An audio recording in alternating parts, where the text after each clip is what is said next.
yang tertunda ya, seharusnya dari mulai minggu lalu ya, jadi agak sempat. Pertemuan kali ini kita akan bicara tentang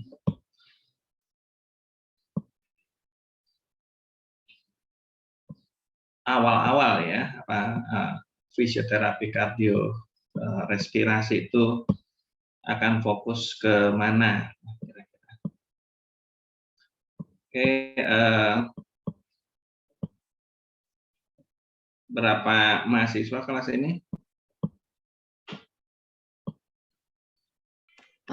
Ingin menjawab Pak, untuk jumlah mahasiswanya ada 46. Cuma ada teman kita yang lagi izin karena lagi kena tilang. Kenapa kok bisa sampai kena tilang itu? Ada aja. Oke, nggak apa-apa ya. Semoga urusannya segera bisa selesai dan dimudahkan lah untuk teman yang kena tilang. Oke, kita mulai aja ya. Selamat pagi adik-adik semua. Udah masuk di tahun yang kedua ya. Kalian udah semester 4. Berarti udah lumayan banyak ilmu-ilmu yang sudah didapat ya selama ini. Ada anatomi, ada fisiologi, ada patologi berbagai organ, sistem organ ya, dari mulai termasuk salah satunya kardiorespirasi ya.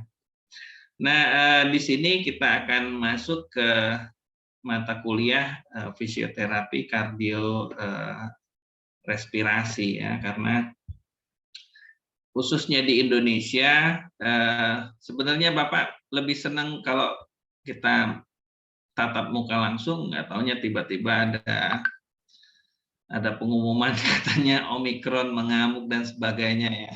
Oke, itu juga bagian dari concern yang fisioterapi kardiorespirasi sebetulnya, cuma Bapak nggak terlalu tertarik untuk membahas berbagai macam case COVID karena penuh dengan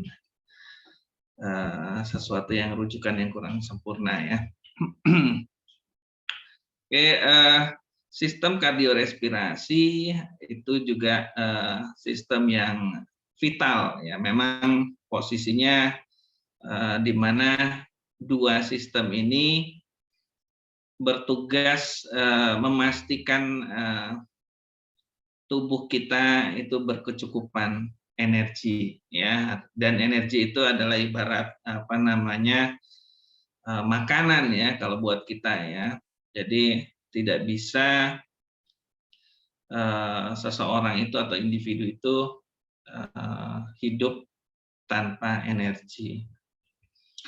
Nah, untuk memastikan itu, maka kita harus pastikan kedua sistem ini bekerja dengan baik. Mungkin ada sedikit perbedaan dengan beberapa sistem yang lain.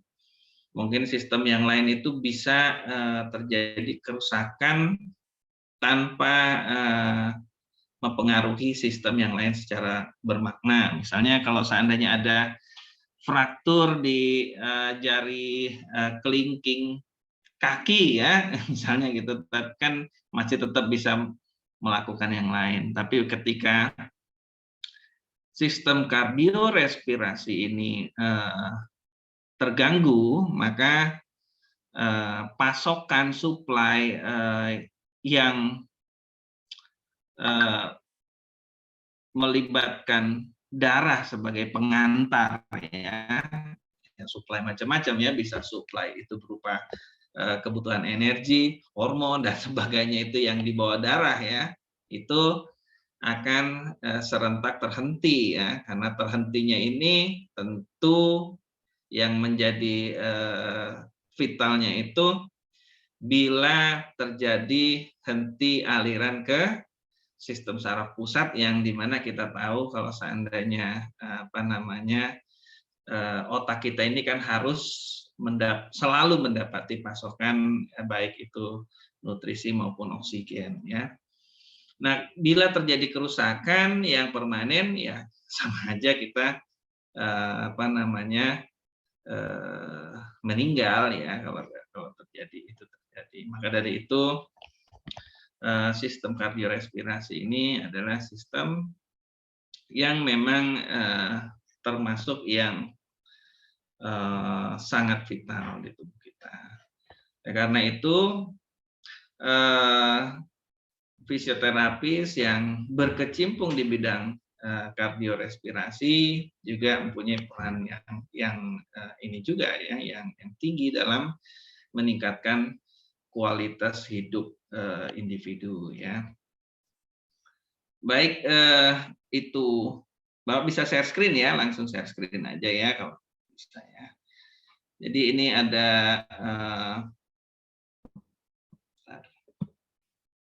mungkin ini PowerPoint yang lama yang Bapak juga pernah share ini di internet ya. Udah kelihatan?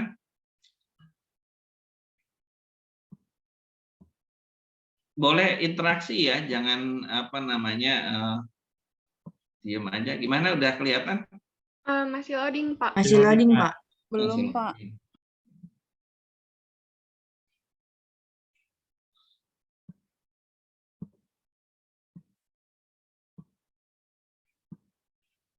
Kadang suka lama ini.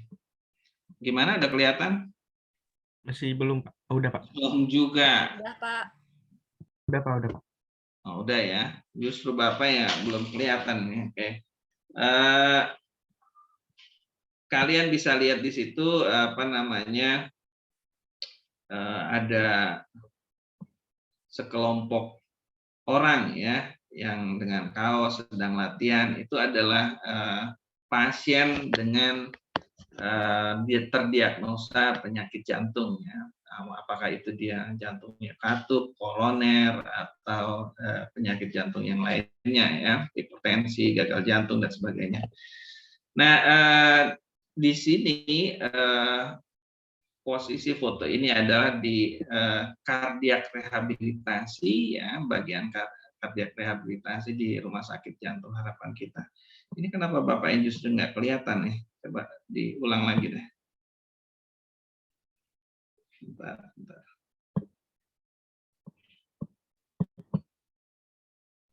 Nah, udah kelihatan.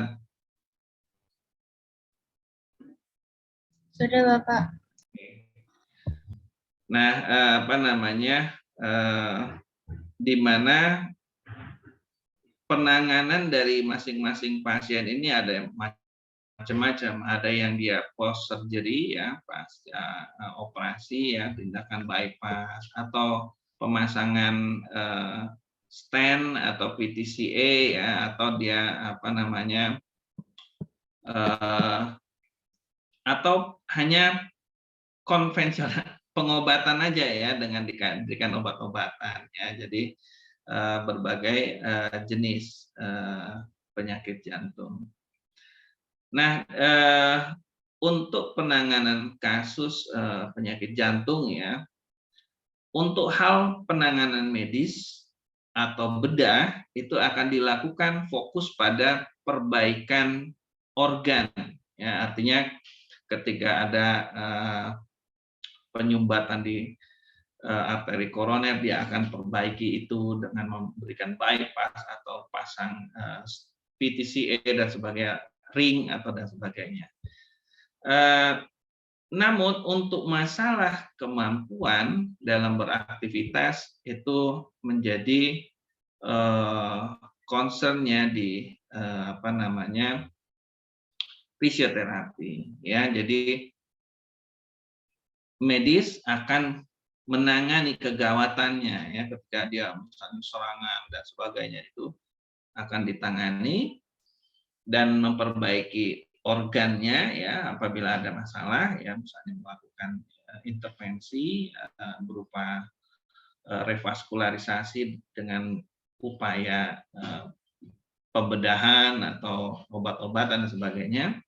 Namun untuk masalah apa namanya yang lainnya itu akan dilakukan fisioterapi. Begitu pula dalam kasus respirasi ya. Dari aspek medis dia akan lakukan tindakan fokus untuk mengoreksi organ ya yang terjadi impairment atau penyakit atau kerusakan. Nah, apakah dengan serta-merta dilakukan penanganan aspek medis akan memperbaiki kemampuan atau kualitas hidup si pasien? Tentu saja tidak serta-merta ya, karena kita bisa juga iya bisa gitu ya. Memang bisa jadi kalau misalnya tipe orangnya memang pas kebetulan dia aktif, pas kebetulan aktivitasnya tepat dan sebagainya ya. Penuh dengan kebetulan iya, tapi kalau seandainya memang itu terjadi alamiah ya nggak bisa dipastikan seperti itu. Maka dari itu dibutuhkan fisioterapi yang mengkhususkan pada bidang kardiorespirasi. Mungkin sedikit kita mengulas ya sistem kardiorespirasi. Di sini ada anatominya, mungkin kalian udah hafal sekali ya, di jantung ya ada sistem sirkulasinya dan ada arteri koroner dan sebagainya. Ini udah Bapak nggak usah ulas panjang ya, karena Bapak yakin sudah terbahas ketika di beberapa semester yang lalu ya. Jantung sendiri punya keistimewaan, dia ada pacunya sendiri ya, dia tidak seperti otot yang lain yang harus dapat perintah dari dari sentral baru dia berkontraksi, tapi jantung itu punya generatornya sendiri yang kita tahu ada SA node, AV node ya yang bisa mencetus impuls supaya otot jantung atau miokard itu berkontraksi atau berdenyut ya. Nah, ini cardiac output, ini mungkin kata-kata yang akan sering ya, karena cardiac output ini adalah gambaran ya kemampuan sistem kardio ya untuk memenuhi kebutuhan aliran ya. Semakin kuat besar cardiac output berarti semakin bagus sistem kardio itu bisa men-serve tubuh kita ya. Cardiac output ini adalah jumlah darah yang dipompakan oleh jantung dalam waktu 1 menit. Rumusnya stroke volume dikalikan heart rate dalam 1 menit. Stroke volume itu adalah jumlah volume darah yang keluar dari ventrikel kiri dalam 1 kali kontraksi. Ya. Stroke volume itu bisa diukur ya dari pada saat volume diastolik akhir atau end diastolik volume dikurangi end systolic volume ya. Jadi volume paling gembungnya ventrikel dikurangi volume paling kempresnya ventrikel. Nah, itulah stroke volume ya. Rata-rata curah jantung pada keadaan istirahat itu kurang lebih sekitar 5 liter ya per menit ya. Saya dibutuhkan berapa denyut dan stroke volumenya seberapa itu rata-rata sama ya. Kita ini ketika istirahat itu sekitar ya 60 70 ya stroke heart rate-nya ya, kurang lebih ya stroke volumenya 5 liter aja bagi segitu atau 6 liter ya. Nah, ini ada faktor yang mempengaruhi stroke volume ya. Ini denyut dan mempengaruhi curah jantung, cardiac output, jumlah denyutnya tentu ya, berapa kali dia memompakan mempengaruhi jumlah ya. Dan tentunya jumlah stroke volume. Nah, masing-masing denyut itu akan dikendalikan oleh saraf ini ya, saraf otonom ya. Dan untuk jumlah stroke volume akan dipengaruhi oleh tekanan toraks abdominal dan juga pemompaan di otot-otot skeletal. Maka dari itu ketika kita bergerak ya, berolahraga ya atau melakukan aktivitas fisik, maka jantung itu terbantu, pada prinsipnya terbantu untuk mengalirkan darahnya kembali ke jantung atau venous return-nya itu akan terbantu ya. Dan sebaliknya ketika kita meningkatkan tekanan toraks abdominal, misalnya ketika melakukan nahan nafas ya atau bahasa kerennya ngeden ya, ngeden itu maka darah yang akan kembali ke jantung itu akan sedikit, maka itu akan mempengaruhi cardiac output ya. Ini faktor-faktor yang mempengaruhi cardiac output. Karena cardiac output ini menyangkut jumlah stroke volume dan heart rate ya. Dan cardiac output ini juga menentukan kemampuan cardiac output kita itu menentukan apakah organ jantung kita ini sanggup nggak sih memenuhi kebutuhan tubuh kita, permintaan. Nah, kemampuan menghasilkan cardiac output ini juga menjadi patokan ya. Ketika cardiac output kita itu turun drastis di bawah kebutuhan tubuh, maka itu yang dinamakan oleh gagal jantung ya. Gagal jantung ya. Gagal jantung itu adalah kegagalan si jantung itu memenuhi kebutuhan tubuh ya. Jadi kalau orang katakanlah otot jantungnya banyak yang sudah rusak, akhirnya pompanya lemah dan sebagainya, ini akan mengalami penurunan cardiac output dan pada akhirnya mengalami gagal jantung ya dengan berbagai gejala-gejala klinisnya ya.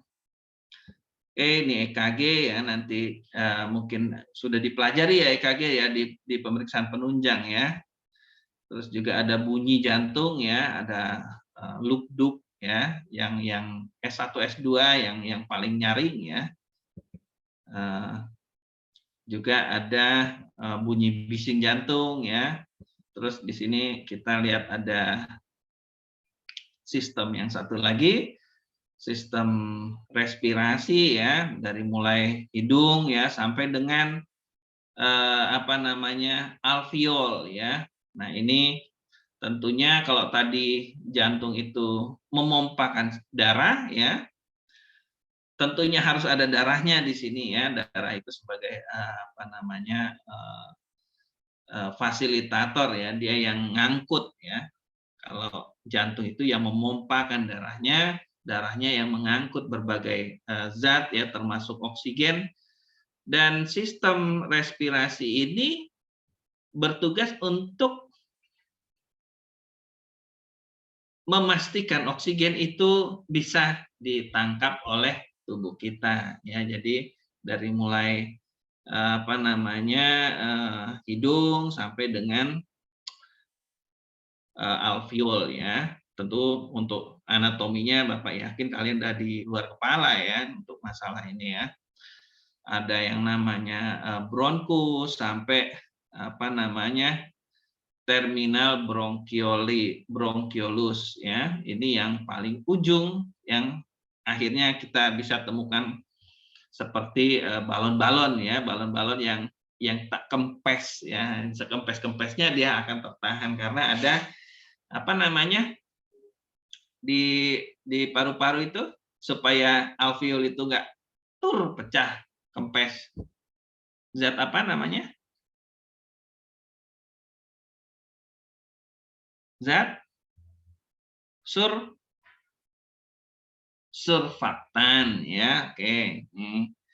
Nah, tentunya di sini alveol sendiri bukan cuma balon yang mandiri ya, tentu dia harus dilewati oleh kapiler ya. Kapiler itu sistem kardiovaskuler ya. Jadi kardiovaskuler ini memang terkait erat, nggak bisa kerja sendiri-sendiri, harus bareng-bareng ya. Nah ini kita lihat ada kapiler-kapiler yang menyelubungi si alveol itu ya. Nah di kapiler inilah terjadi pertukaran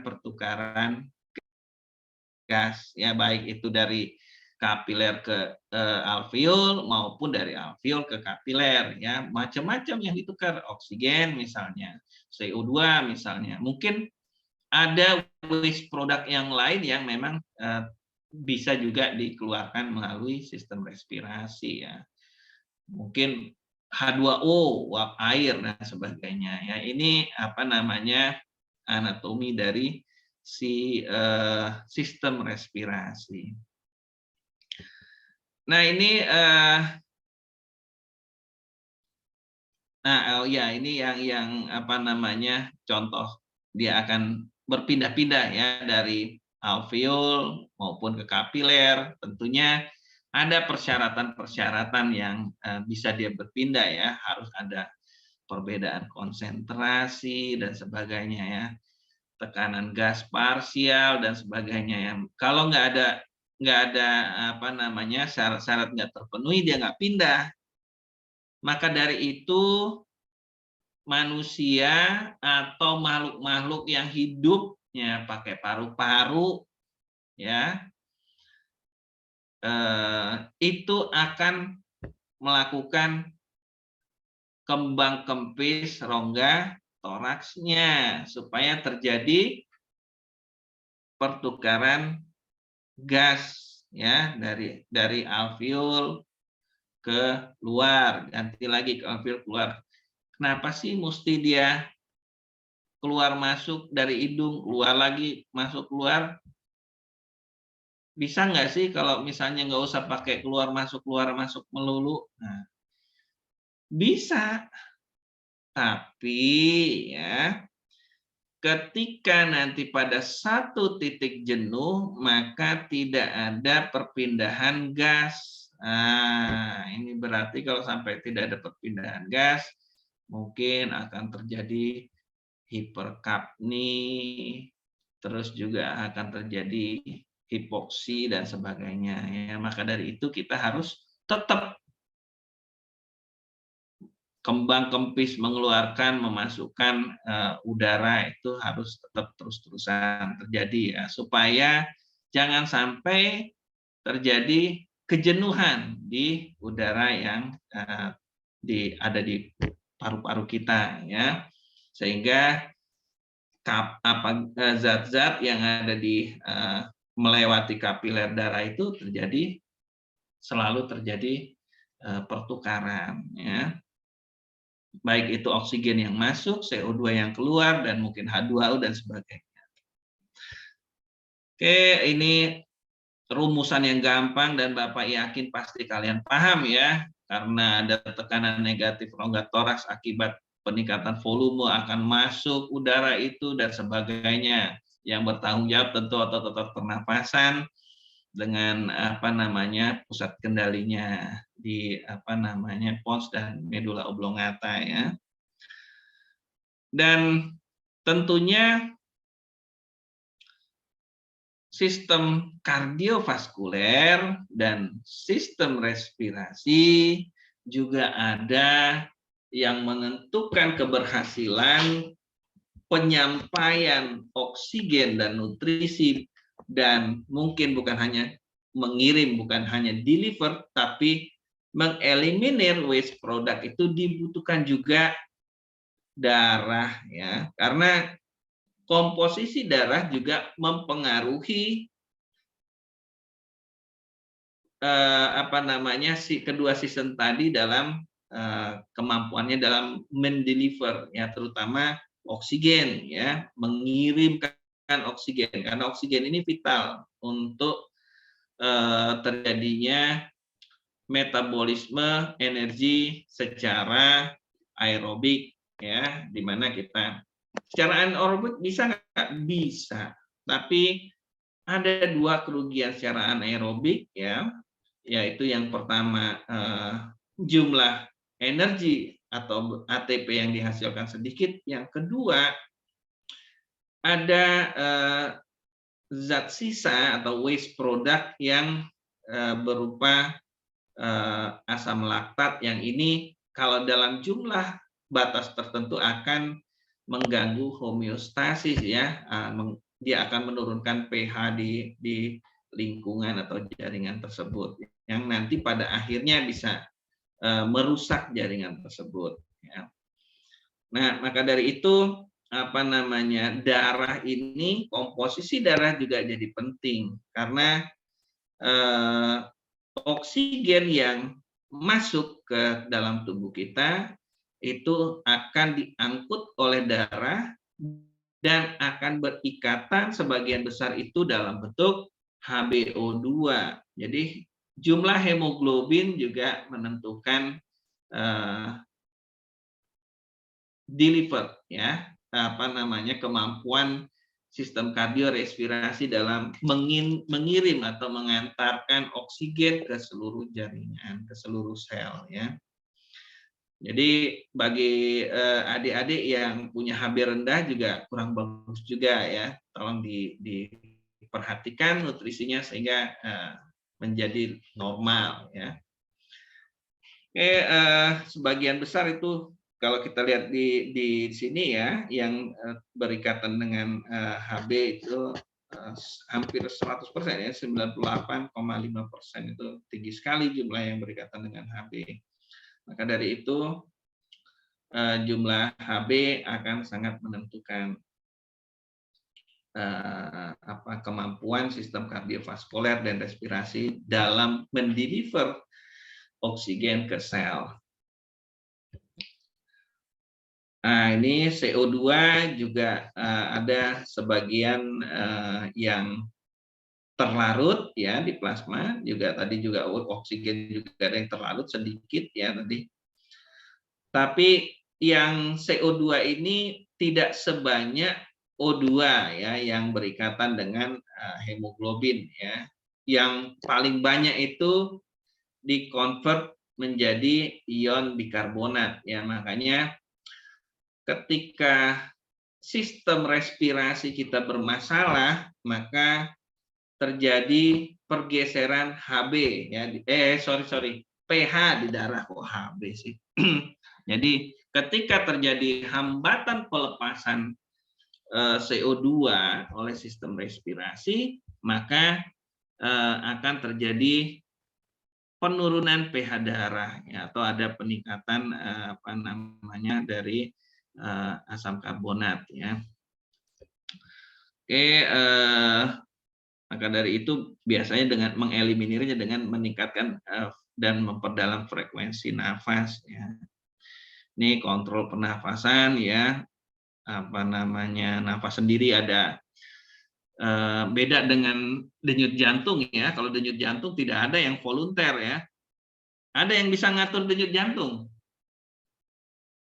Nggak ada ya. Kalau denyut jantung itu murni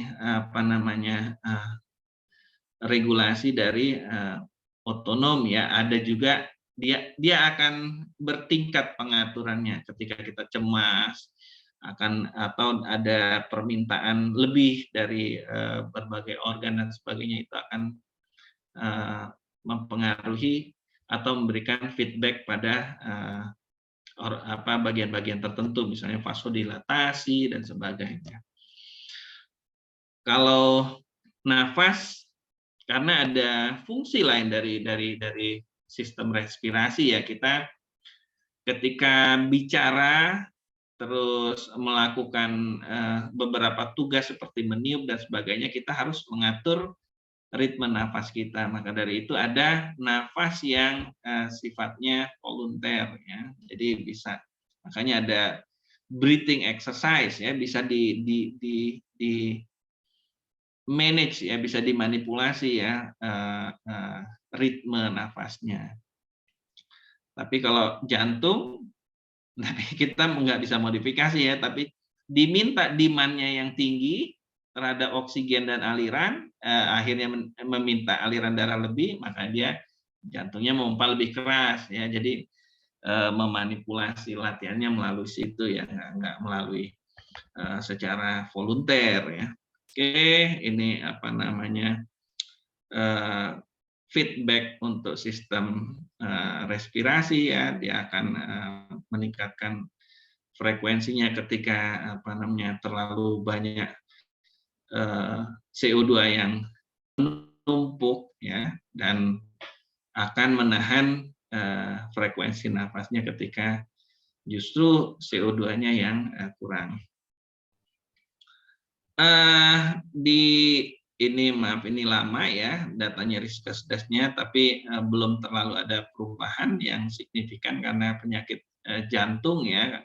Ini tetap menjadi penyebab kematian yang cukup tinggi ya di Indonesia dan dunia ya. Walaupun sekarang ini berita ini tenggelam ya, semua itu fokusnya itu pada COVID ya. Maka dari itu masih relevan lah kiranya kita untuk mendalami masalah kardiorespirasi. Oke,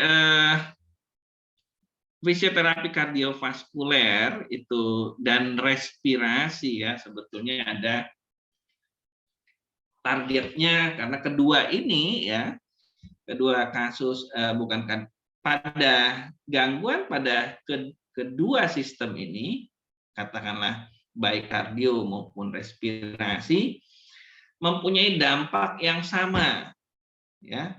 Begitu ada gangguan masalah jantung atau masalah respirasi, dia akan lemes orangnya ya. Jadi secara sistemik dia akan kapasitas kemampuan tubuhnya secara umum akan menurun ya, bukan cuma kemampuan apa namanya parsialnya aja, tapi endurance tubuhnya dalam melakukan berbagai tugas itu akan menurun.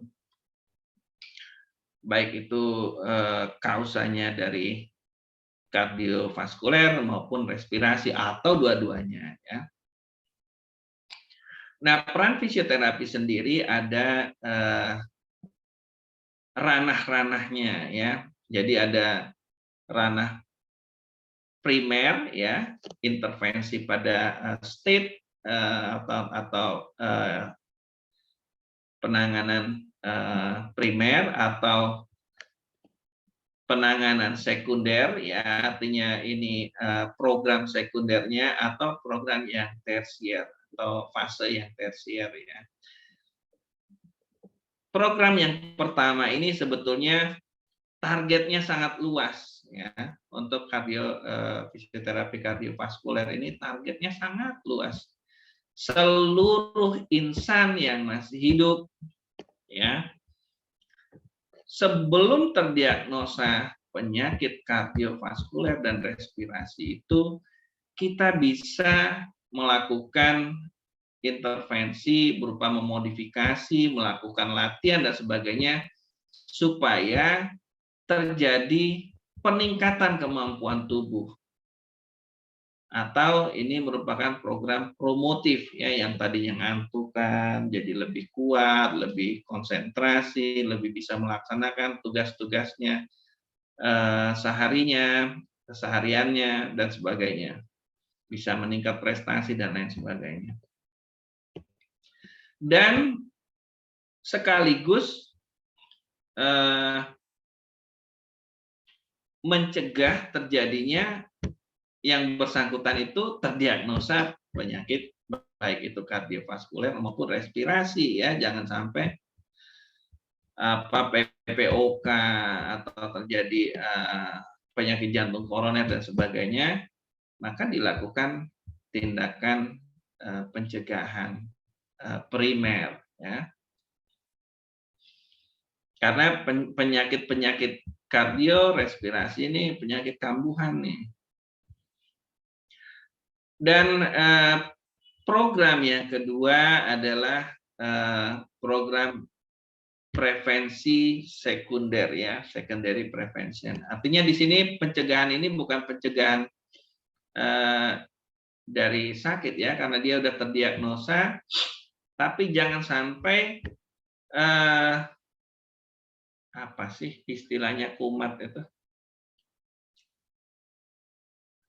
Jangan sampai penyakitnya itu berkejadian berulang ya, atau kalau seandainya ada bahasanya kumat lah kira-kira lah, kalau ada itu istilah. Jangan sampai kumat berulang ya, jangan sampai terjadi serangan sakit paru berulang, serangan jantung berulang dan sebagainya. Ini pada saat sudah terdiagnosa ya, sehingga yang bersangkutan ini mempunyai kualitas hidup yang baik. Dan ada lagi tertiary prevention atau pencegahan tersier itu dilakukan ketika bukan hanya individu itu terdiagnosa, tapi telah dilakukan intervensi tindakan revaskularisasi kalau di di jantung, atau tindakan-tindakan pembedahan dan sebagainya di paru-paru ya, atau memberikan tindakan tertentu pada kasus penyakit kardiorespirasi ya. Nah, ini secondary prevention. Nah, ini semuanya tugas-tugas dari fisioterapi kardiorespirasi. Oke, ini programnya itu ada pada saat opnam ya, rawat di rumah sakit, pada masa menjembatani pada saat pulang ke rumah sakit sampai dia bisa aktivitas keseharian kembali, melakukan pekerjaannya sebagai profesinya sebelumnya dan sebagainya. Dan tentunya ada tahap berikutnya adalah fase maintenance ya, pemeliharaan, jangan sampai nanti ada kejadian berulang atau terkena penyakit yang sama. Interupsi Pak, mohon maaf. Mengingat waktu ya Pak, saya mau izin bertanya. Ini masuknya berarti masih ke RPS 1 ya Pak, pengantar? Oke. Buat RPS 2-nya gimana ya Pak? Pertemuan kedua. Kan harusnya minggu ini kita pertemuan kedua sama Bapak ya Pak. Gimana? Iya. Oh iya. Emang sampai jam berapa sih? Harusnya sebentar lagi selesai nih. Nanti kita sambung yang yang kedua ya. Ya Pak, makasih Pak. Oke.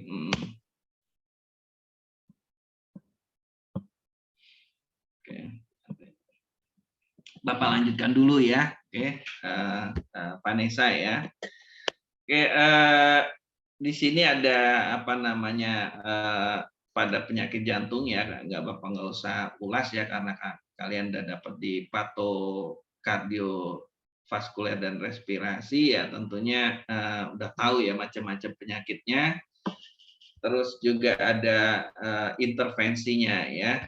Dan pada kasus ini tentunya apa sih yang menjadi sasaran? Tentunya gimana caranya kalau pada penyakit vaskuler, kardiovaskuler, tentunya bagaimana caranya si cardiac output itu mencukupi kebutuhan tubuh. Jadi gimana caranya curah jantungnya itu mencukupi. Nah, ini mungkin berbagai modifikasi dilakukan dan dimulai kita melakukan latihan-latihan sehingga tubuh kita menjadi jauh lebih efisien dalam kinerjanya ya, misalnya dengan latihan itu menstimulasi terbentuknya mitokondria dan sebagainya, itu adalah lebih ke arah kecukupan di aliran. Dari aspek respirasi ya, gangguan impairment sistem respirasi, tentu kita tinjau masalah airway ya, gimana caranya udara itu kenapa sih kok kurang masuk asupannya ke tubuh kita ya. Ini berbagai penyakit respirasi adalah masalahnya adalah terhalangnya si udara itu untuk sampai di tubuh kita ya. Mungkin itu ada masalah nanti akan dibahas apakah dia obstruksi, restriksi, atau menyangkut dua hal tersebut ya, obstruksi juga, restriksi juga ya. Apakah dia ada sumbatankah atau dia masalah dalam pengembangan parunya ya. Nah, semua itu pada kasus paru ya itu ada pada ranah airway ya. Sedangkan kasus kardiovaskuler itu ada pada curahnya ya. Oke, berikut ada latihan ya, nanti latihan ini akan sangat bermanfaat untuk berbagai hal ya, termasuk meningkatkan performa sampai juga dia menurunkan angka kejadian rawat ya, artinya bisa lebih stay healthy ya dengan latihan ini. Tentunya ini ada evidence base-nya. Ada latihan juga manfaat dalam berkelompok ya, karena kita makhluk sosial ya, begitu berkelompok biasanya lebih bersemangat ya, juga tidak merasa ternyata banyak juga yang menderita selain saya ya gitu, misalnya pada pasien, jadi dia nggak merasa sendiri ya. Berkelompok itu sangat baik ya, memberikan dampak positif kepada pasien ya. Tentunya intensitas latihan ya kita harus sesuaikan dengan kemampuan masing-masing pasien, apakah dia diberikan rendah, moderate, atau dia akan diberikan intensitas tinggi ya. Mungkin pada pasien-pasien tertentu dengan target-target tertentu dia butuh program latihan yang intensitas tinggi. Misalnya pasien kita seorang TNI Kopassus misalnya gitu. Cuma dia kena penyakit kardiorespirasi misalnya gitu. Tentu berbeda dengan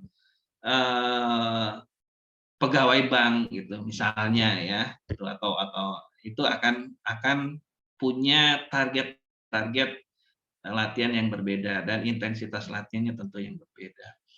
Kan kita bahas juga mengenai stratifikasi risiko ya, tentunya ini akan menentukan apa yang akan program latihan seperti apa yang akan kita berikan. Frekuensi ya, ini dosis itu harus tepat ya, kita nggak bisa memberikan dosis yang secara pabrikan gitu ya, misalnya ayo masuk sekalian aja gitu. Jadi kita harus betul-betul seperti jangan konveksi ya, tapi mesti jadi butik ya, tukang jahit ya, jadi satu orang diukur satu-satu ya. Oke, ini program latihan. Nah, ini harus diukur masing-masing karena unik ya. Masing-masing orang kembar pun belum tentu punya kapasitas fisik yang sama ya. Jadi harus betul-betul personal ya. Ada juga kita ini memberikan serve itu bukan mesin ya, yang diberikan layanan fisioterapi itu bukan mesin, manusia ya. Jadi kita lakukan seperti manusia ya, kita terapi juga brainnya ya, artinya kita lakukan konseling, edukasi ya, jadi supaya nanti dia bisa memaintain kesehatannya, ya. Jadi bukan berdasarkan kita terus akan hari ini latihan, hari ini enggak. Nanti supaya targetnya adalah kemandirian dari si pasien, ya. Dan tentunya penyakit-penyakit berikut kardiorespirasi tersebut tidak terlepas dari faktor perilaku, ya. Tentunya di sini ya kita pentingnya untuk edukasi, konseling, ya. Karena banyak faktor perilaku yang bisa memperparah atau menyembuhkan penyakit tersebut, ya. Misalnya malas, ya, misalnya malas bergerak, merokok dan sebagainya, ya. Ini tentunya butuh penanganan di luar program yang sifatnya exercise gitu, atau misalnya manual terapi atau dibuat postural drainase, kan. Walaupun dibentuk intervensi, kita harus melakukan pendidikan, ya. Pasien itu jangan suruh aja, Pak miring Pak, angkat kakinya, enggak. Kita harus jelaskan kita akan lakukan ini, tujuannya ini, ya, karena ada masalah yang ada di pasien atau klien kita, ya. Jadi memang faktor edukasi, konseling ini jadi penting dan punya proporsi tersendiri dalam penanganan kasus-kasus menyangkut kardiorespirasi.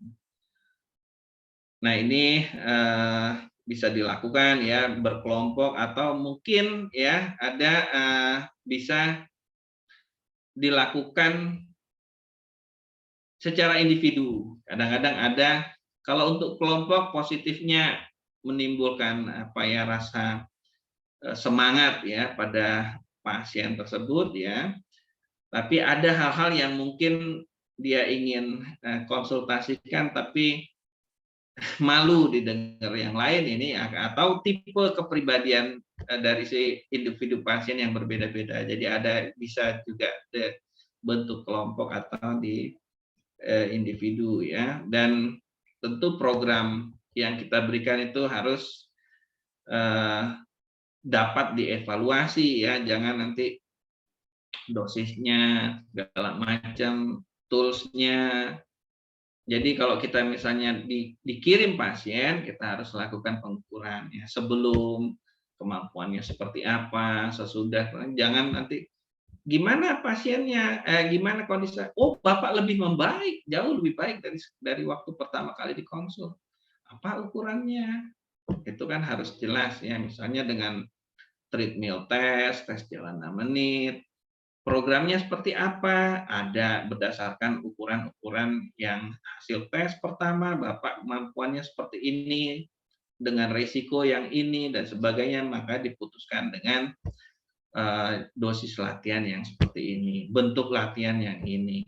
Bapak punya cucu, mungkin nanti mau gendong cucu, jadi kita akan lakukan ada strengthening bagian tertentu. Nah, ini program-program latihan dari fisioterapi itu harus, atau intervensi dari fisioterapi juga harus jelas dan dapat dievaluasi. Oke, dewasa, ya, tentunya, ya, di ICU nanti kita lakukan hal-hal yang primer. Mungkin di ICU itu orang kegawatan, ya, banyak yang dengan gagal nafas, tentu kita akan memfasilitasi supaya terlepas dari ketergantungan alat bantu nafas, ya, dan tentunya kemampuan mobilisasi ambulasinya akan dilakukan bertahap, ya, sesuai dengan kondisi, ya. Di ruang rawat kita mungkin bisa lebih progresif, ya. Di anak begitu juga, ya. Untuk anak tentu tidak sama dengan orang dewasa, karena anak itu, ya, dia nggak bisa kita perlakukan berupa komando-komando instruksi, ya. Kita harus lakukan pendekatan-pendekatan ke anak, ya, seperti bermain ya dengan bola dan sebagainya ini, dengan tentunya kita punya target ya, heart rate atau respirasi rate atau sampai skala Borg berapa dengan itu, tapi stimulus rangsangan geraknya itu nggak bisa, Pak baris, Nak baris jogging, nggak bisa kita lakukan itu, tentu harus dalam bentuk yang berupa games. Ya. Oke, ada juga penyakit perifer ya, pembuluh darah perifer itu juga bagian dari apa namanya kardiovaskular respirasi. Oke, ini untuk pertemuan pertama. Kita lanjutkan atau mau ada diskusi? Mungkin dilanjutkan dulu aja, Pak. Lanjutkan dulu ya. Nah, mengingat menimbang ya. Habis ini ada mata kuliah apa? Ada evidence based, Pak. Sama Nanti ya. prior. Ya.